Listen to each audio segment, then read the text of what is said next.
Assalamualaikum warahmatullahi wabarakatuh. Perkenalkan, saya Tiara Nursada dari kelas FUM IPA 2 yang beranggotakan.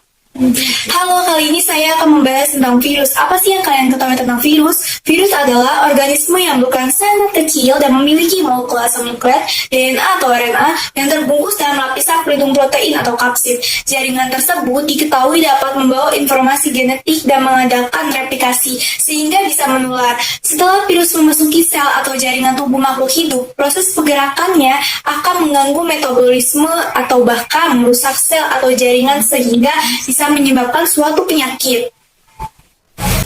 Nah, ciri-ciri virus itu apa aja sih? Menurut ahli biologi asal Amerika Serikat, berikut ciri-ciri virus. Pertama, hanya dapat hidup dan memperbanyak diri di dalam sel hidup organisme lain. Kedua, memerlukan asam nukleat untuk berproduksi. Ketiga, virus dibentuk oleh sebuah partikel yang disebut virion yang mengandung DNA atau RNA saja.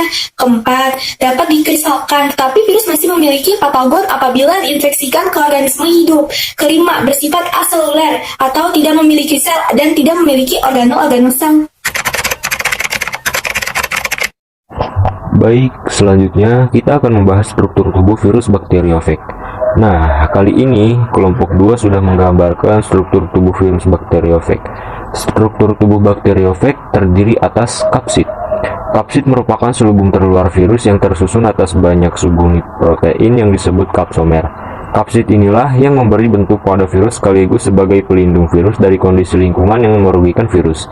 Bentuk kapsid virus berbeda-beda, yaitu polihedral, batang, bulat, oval, dan lain-lain. Kepala virus berisi materi genetik yaitu berupa DNA dan bagian luarnya diselubungi kapsid. Isi tubuh. Bagian isi tersusun atas asam nukleat yakni DNA saja atau RNA saja. Bagian isi disebut sebagai virion. DNA atau RNA merupakan materi genetik yang berisi kode-kode pembawa sifat virus.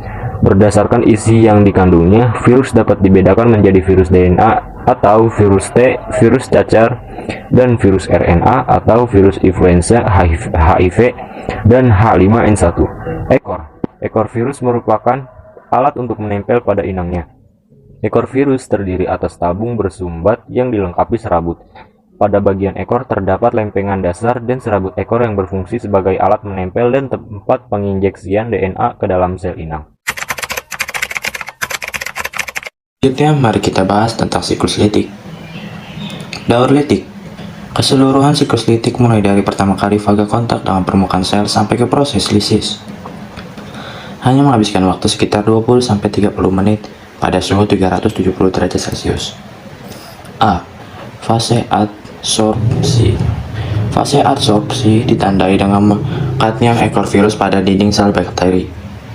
Virus menempel hanya pada tempat-tempat khusus, yakni pada permukaan dinding sel bakteri yang memiliki protein khusus. Yang dapat ditempeli protein virus, menempel virus pada protein dinding sel bakteri itu sangat khas, mirip kunci dan gembok. Virus dapat menempel pada sel-sel tertentu yang diinginkan karena memiliki reseptor pada ujung-ujung serabut.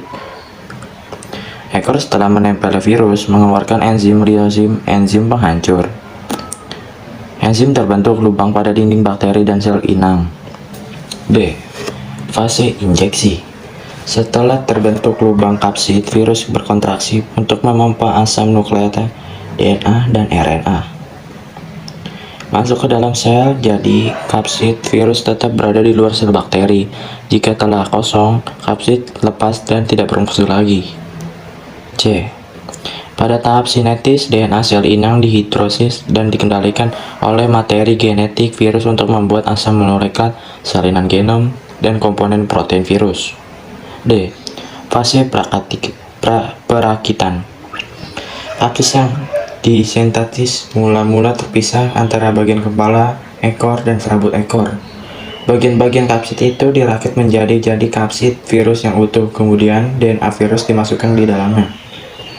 Kini terbentuklah tubuh virus yang utuh. E. Fase lisis. Ketika perakitan virus selesai, virus telah memproduksi enzim lilozim lagi, yakni enzim penghancur, yang akan menghancurkan dinding sel bakteri. Dinding sel bakteri hancur.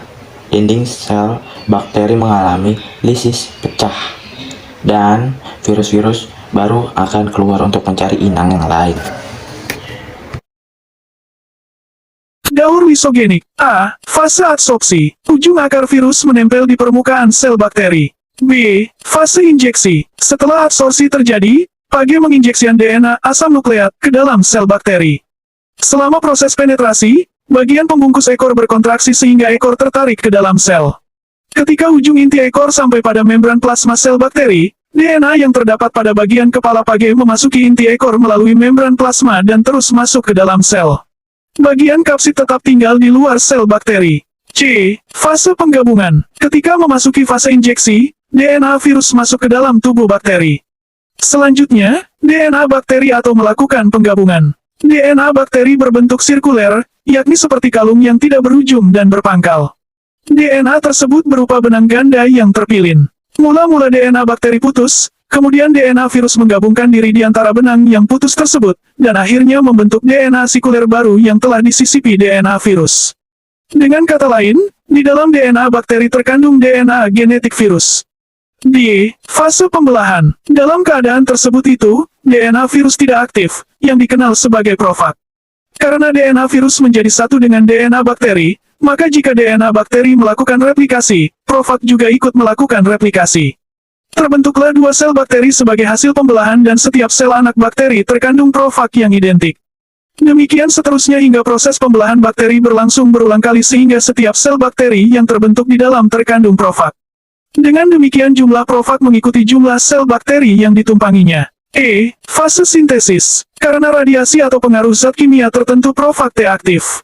Profag tersebut memisahkan diri dari DNA bakteri, kemudian menghancurkan DNA bakteri. Selanjutnya, DNA virus mengadakan sintesis yakni mensintesis protein untuk digunakan sebagai kapsid bagi virus-virus baru dan juga melakukan replikasi DNA sehingga DNA virus menjadi banyak. F. Fase perakitan. Kapsid-kapsid dirakit menjadi kapsid virus yang utuh, yang berfungsi sebagai selubang virus. Selanjutnya DNA hasil replikasi masuk ke dalamnya guna membentuk virus yang baru. G. Fase lisis. Setelah terbentuk virus-virus baru terjadilah lisis sel bakteri. Virus-virus yang terbentuk berhamburan keluar sel bakteri guna menyerang bakteri baru. Dalam daur selanjutnya virus dapat mengalami daur litik atau daur lisogenik. Sekian dari kelompok 2, terima kasih. Wassalamualaikum warahmatullahi wabarakatuh.